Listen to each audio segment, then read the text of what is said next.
Hello and welcome to this session. This is Professor Farhat, in which we would look at quality control framework for issuer engagement. When I say for issuer, it means at some point in the past we looked at the private non-issuers. What are we talking about here? We're looking at audit firms that engage, in this session, issuers, publicly traded company. Those firms, they follow the PCAOB versus the audit firms that audit private companies. They follow the AICPA standard, and we already covered the AICPA standards. Now, are there any similarities between the two? Absolutely, I will point them out. So if you have not looked at the private issuers quality standard, it will be very helpful you do so before we look at the quality control standard for audit of public companies, because basically the concept is the same. It's to establish a structured system, an architect that audit firms must follow to make sure consistent audit quality. So these standards requires firm to design a system of quality control, making sure we are doing a good job. Why? To make sure we are following the professional auditing standard, the firm internal policies and procedures. We have to have a system to make sure employees are following the rules, external rules, the guidance, the standard, as well as the internal rules. And those rules apply to all engagement across the multiple offices and multiple engagements. So audit quality procedures consistently applied across multiple offices. Think about audit firms that audit publicly traded companies. Publicly traded companies are large, they're multinational, national, all over the place. So you have multiple offices auditing these companies. And why this matters?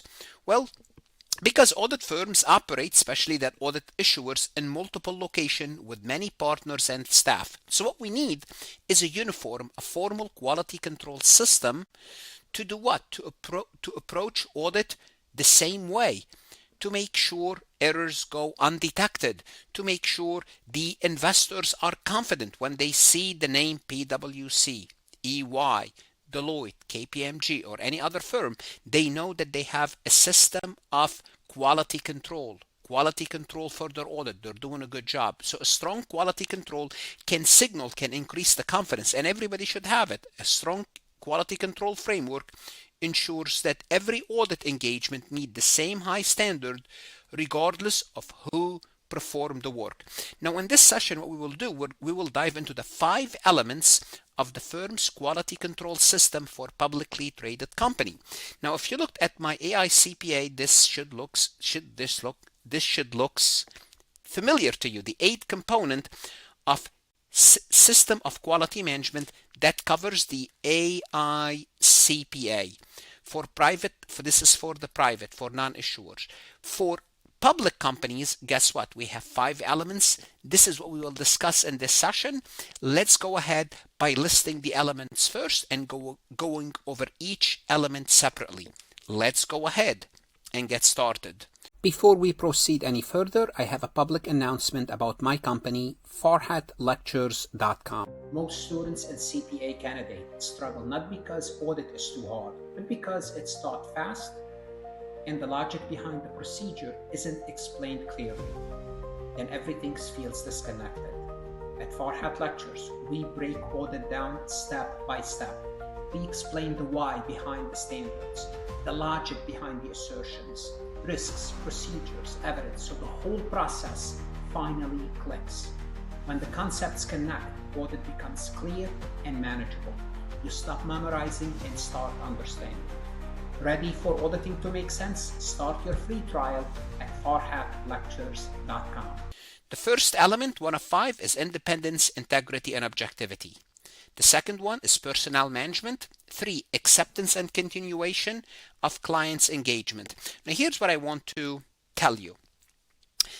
For example, when we talk about independence, integrity, and objectivity, do we have this for private companies? Absolutely. What does it go under? Most likely you will see it under governance and leadership, where people are independent, they have integrity, so on and so forth. When we talk about personnel management, do we see it under AICPA? Absolutely. Under resources, people, IT, intellectual property, so on and so forth. When we see acceptance and continuation of clients and engagement, absolutely, we have it under number 4, acceptance and continuation of client relationship and specific engagement. What's the point here? The point here is the same elements that you saw under the private framework, you will see under the PCAOB framework as well. The fourth component is engagement performance, and notice we have engagement performance item 5 under the private AICPA, and of course monitoring and remediation, and we will talk about information and communication because we have to have information and communication. We cannot live without that. Now in this session specifically, I will focus on the first 3 elements because I want to break it down. I believe engagement and monitoring should be separate because they need to take enough time. I don't want this lecture to be very long. Candidate already complained that I go in depth. I don't apologize for that. I go in depth. I go step by step explaining everything. Let's go ahead and start with independence, integrity, and objectivity. What does it mean? This is one of the 5 elements. What does it mean, independence? Independence means that the auditor is free from financial or personal relationship that could impair their judgment. Impair means it influenced their judgment. For the audit to make sense, for the audit to have trust, for the investors to have confidence in the numbers, they have to assume that the auditor is free of any bias. There are 2 dimensions for independence specifically. Independence in fact. In fact means that the auditor must truly be independent. It means they have no financial interests in reality. Also, in appearance. In appearance means what? It means a third party should not have any doubt about the relationship between the auditor and the client. So a reasonable third party would perceive the auditor as unbiased, and that's you cannot even be perceived as not independent.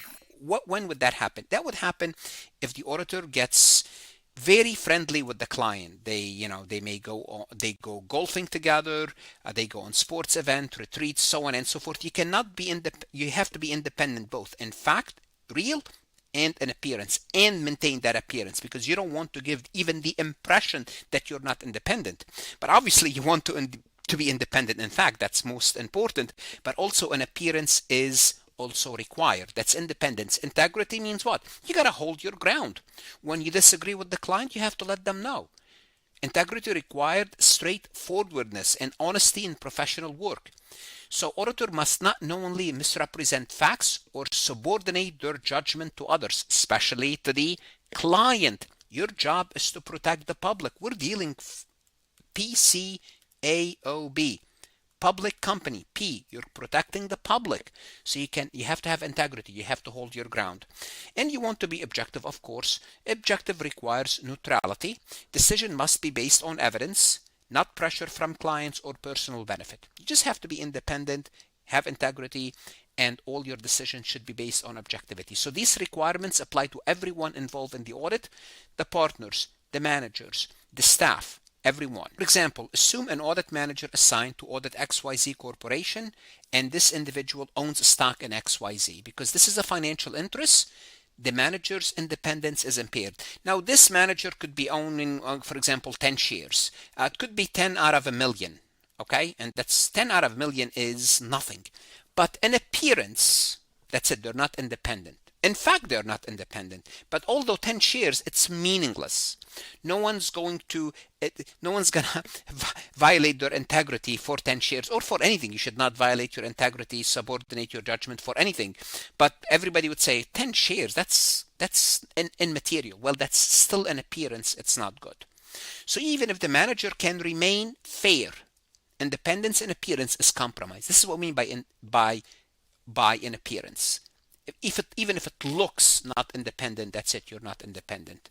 So under the firm policy, the manager must either dispose of the stock or be removed from the engagement. And if the firm fails to enforce such policies, the credibility of the audit opinion could be questioned. And usually what would happen before you are assigned to an audit, you fill out a form saying, for example, I don't own any stocks directly or indirectly in that client.